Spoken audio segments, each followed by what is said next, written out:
ॐ सहना भवतु सहनौ भुनक्तु सह वीर्यं करवावहै तेजस्विनावधीतमस्तु मा विद्विषावहैः।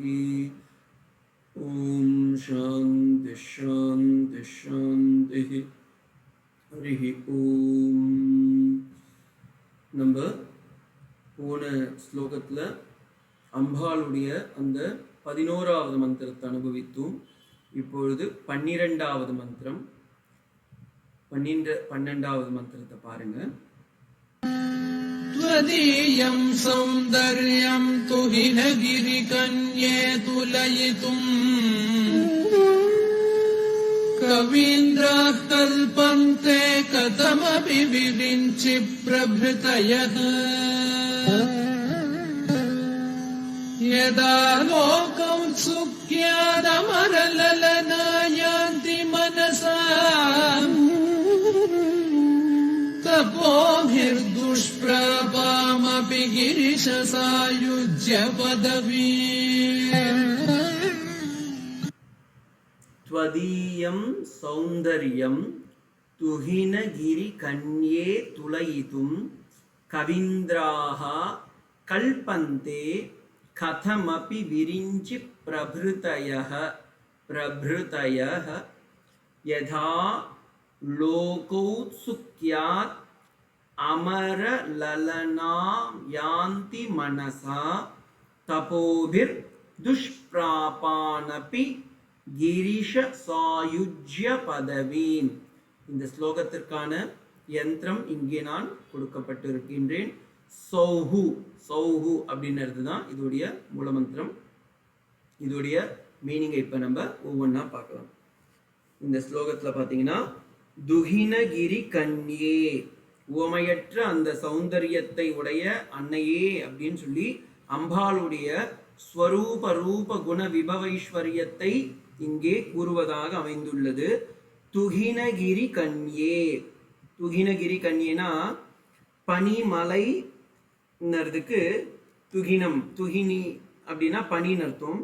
கிரி என்றால் மலை, பனிமலையின் கன்யே அதாவது பனிமலையின் அரசனை, அங்கே இருக்கக்கூடிய அந்த அரசனின் மகளே, அதாவது மலையத்வரசன் மகளே அப்படின்னு அர்த்தம். கவிந்திராகா, கவிகள் கூட, கவிகள் என்றால் என்ன? கிராந்த தரிசிகள் கவிகள், பின்னாடி வரப்போறத முன்னாடியே சொல்றவாளுக்கு கவிகள் என்று பெயர். ஃபோர்காஸ்டிங்ல சொல்றால அது கூட கவிகள் தான் அவளும் கூட. அப்ப கவி என்றால் கவித்திறனை மட்டும் உடையவர்கள் இல்லை, அந்த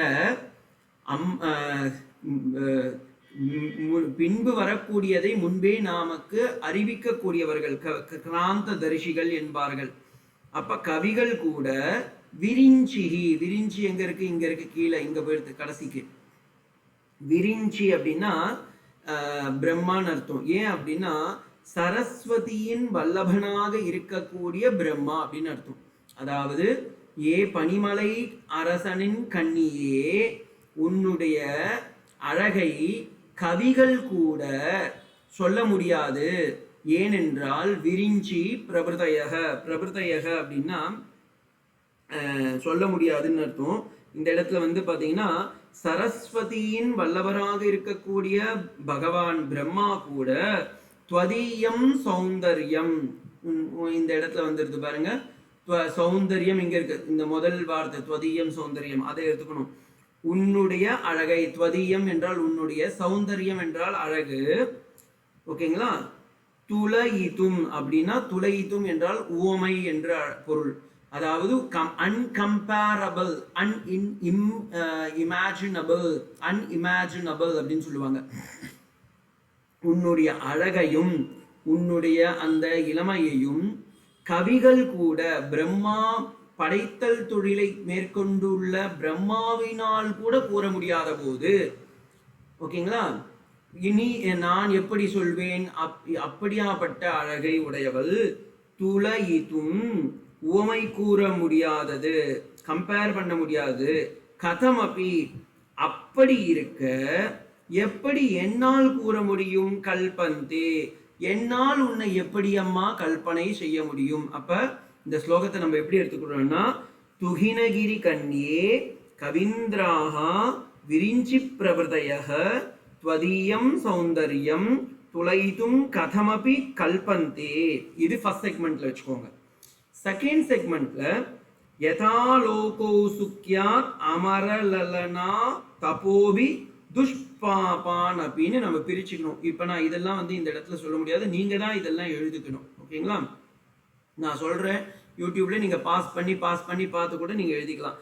யதா லோகோத் சுக்யாத், இந்த அழகை அனுபவிக்க ஆசை கொண்டதால், அமரலலனா தேவஸ்திரீகள், அமரன் என்றால் தேவர்கள், அமரலலனா என்றால் தேவர்களுக்கு ஸ்திரீகளாக மீன்ஸ் பெண்களாக இருக்கக்கூடியவள் யாரு? ரம்பா, ஊர்வஷி, கிலோத்தமா அவங்கெல்லாம் தபோபிகி தவமுயற்சியினால் இந்த அழகை அனுபவிக்க அம்பாலே உன்னுடைய அழகை பூரணமாக கண்டு மகிழ்ந்து நாங்கள் உணர தேவஸ்திரீகளாலேயே தவம் இருந்தும் அடைய முடிவதற்கு அரிதானவள் நீ.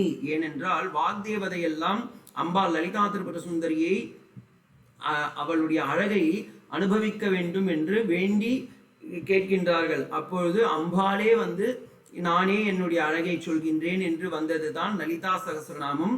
அதை கூறுவதாக பிரகடனம் செய்வதாக இந்த ஸ்லோகம் இருக்கு.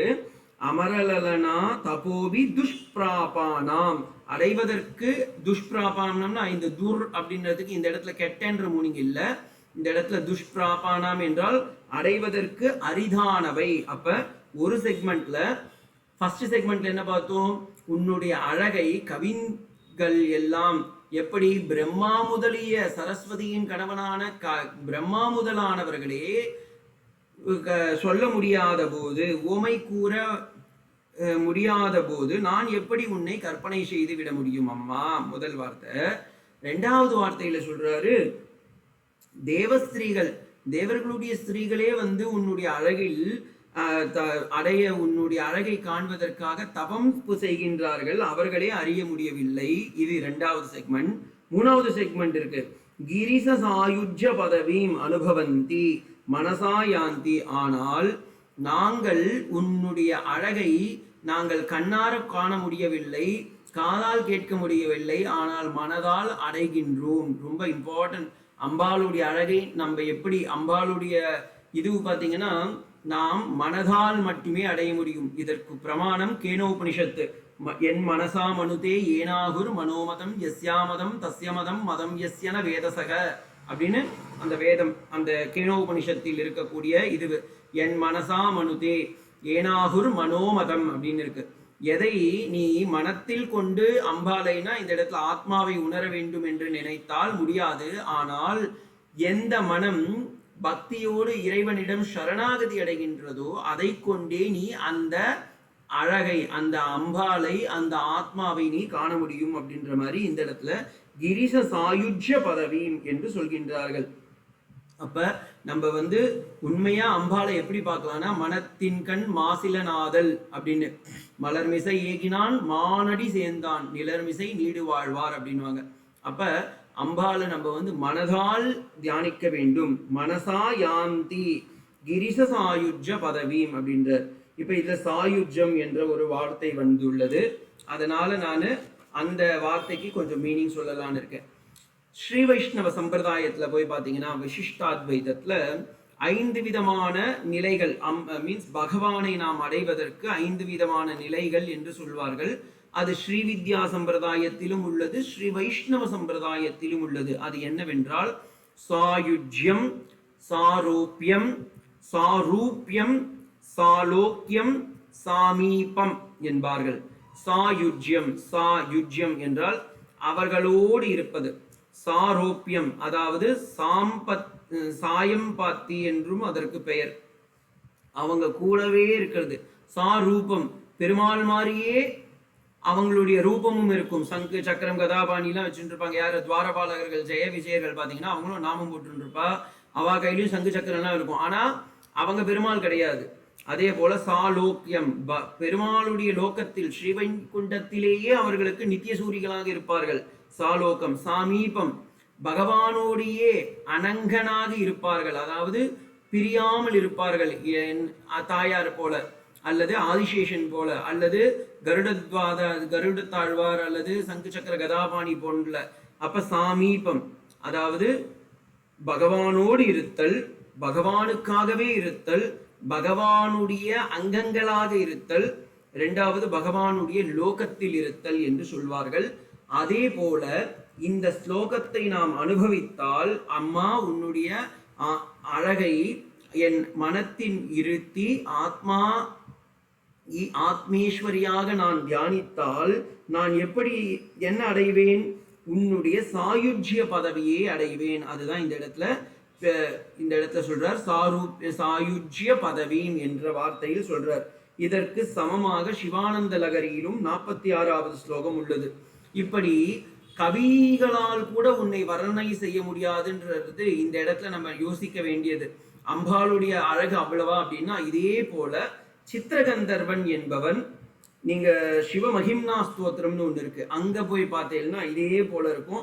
அசிதகிரி சமந்தா தஜ்ஜலம் சிந்து பாத்திரம் என்று சுரவரத்தனையா லேகனி பத்திரமூலை அப்படின்னு சொல்லி ஒரு ஸ்லோகம் வரும். அந்த இடத்துல போத்தீங்கன்னாலும் சரஸ்வதி சிவனுடைய அந்த ஞானத்தையும் அவருடைய தியானத்தையும் அவருடைய அழகையும் அங்கே வர்ணிக்க வேண்டும் என்று கவிநயம் கொண்டு எழுத முற்படுகின்றால், அவள் மேருமலையை தன்னுடைய எழுதுகோளாக வைத்துக்கொண்டு சிந்து சமுத்திரத்தை தன்னுடைய இங்கா தொட்டு தானே எழுதுவாங்க பெண்ணுக்கு அந்த காலத்துல.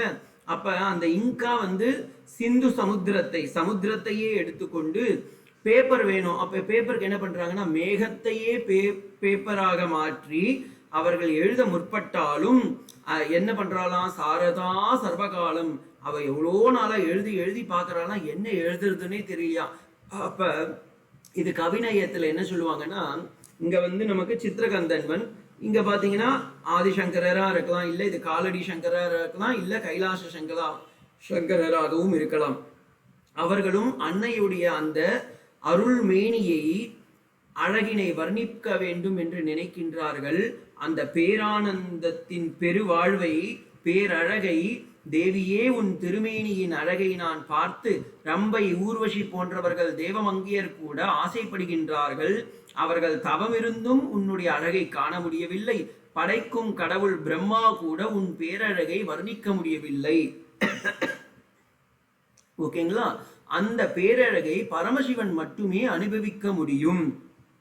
ஏன் இது எங்க இருக்கு அப்படின்னா, கிரிஷ சாயுஜ பரவீம். கிரி அப்படின்னா மலை, மலையத்தரசனாக இருக்கக்கூடிய பனிமலை சூழ்ந்த அந்த சிவன் மட்டுமே அனுபவிக்க முடியும். அந்த சிவ சாயுஜ்ய பதவியை லோக பெண்கள் மனத்தால் விரும்பி அடைகின்றார்களே அம்மா, அப்படியாப்பட்ட அழகே இது. இவர் நம்ம எல்லா இடத்துலயும் இந்த அன்னையோடைய அழகை சொல்லியிருக்காங்க. அதுல ரொம்ப இதுவா சொல்லியிருக்கிறது என்னன்னா, உங்களுக்கு நம்மளுடைய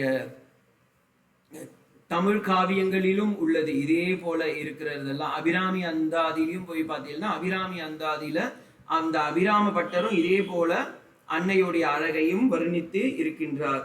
ஸோ இந்த ஸ்லோகத்துடைய உண்மையான அந்த இது என்னன்னா, சிவசாயுஜ்ய பதவி அடைதல். உண்மையை பேசும் மனம் எப்பொழுதும் தூய்மை அடையும். அப்பொழுது இந்த ஸ்லோகத்தை எத்தனை முறை சொல்லணும் அப்படின்னா, 45 நாட்களுக்கு ஒரு தினத்திற்கு 1000 முறை நாம் சொல்லி வந்தால் சிவசாயுஜ்ய பதவி, அதாவது சிவனோடு சேர்ந்த அந்த அம்பாளுடைய அந்த கைலாச பதவியை நாம் அங்கேயே இருந்து அம்பாளின் அழகை காண முடியும் என்பதுதான் இதன் பொருள். இப்ப இதுக்கு லக்ஷ்மிதரர் என்ன கமெண்ட்ரி கொடுத்திருக்கார், எப்படி வியாக்கியானம் பண்ணியிருக்காருன்னு அதையும் சேர்த்து பார்த்துடலாம்.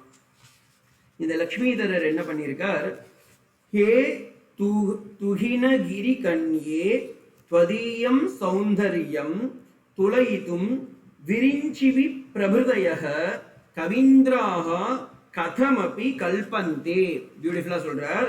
ஏ கிரி துலயிது கிரி, அதாவது பனிமலை சூழ்ந்த இமயவானின் மகளாக பிறந்தவளே, த்வதீயம் சௌந்தர்யம், உன்னுடைய அழகை துளைத்தும் உன் எப்படி கூற முடியும், விரிஞ்சி பிரபுதயக, பிரம்மா போன்ற கவிகளே, கவீந்திரானாம் பிரம்மா போன்ற நான்முகன் போன்ற கவிகளே கதமபி கல்பந்தே எப்படி மனதில் கொண்டு உன்னை வர்ணிக்க முடியவில்லையோ அதுபோலவும் யத்யத் யத்யத் யத் யஸ்மாத் காரணாத் அமரலலனா அதனால்தான் தேவகன்னியர்கள் கூட ஆலோக்கிய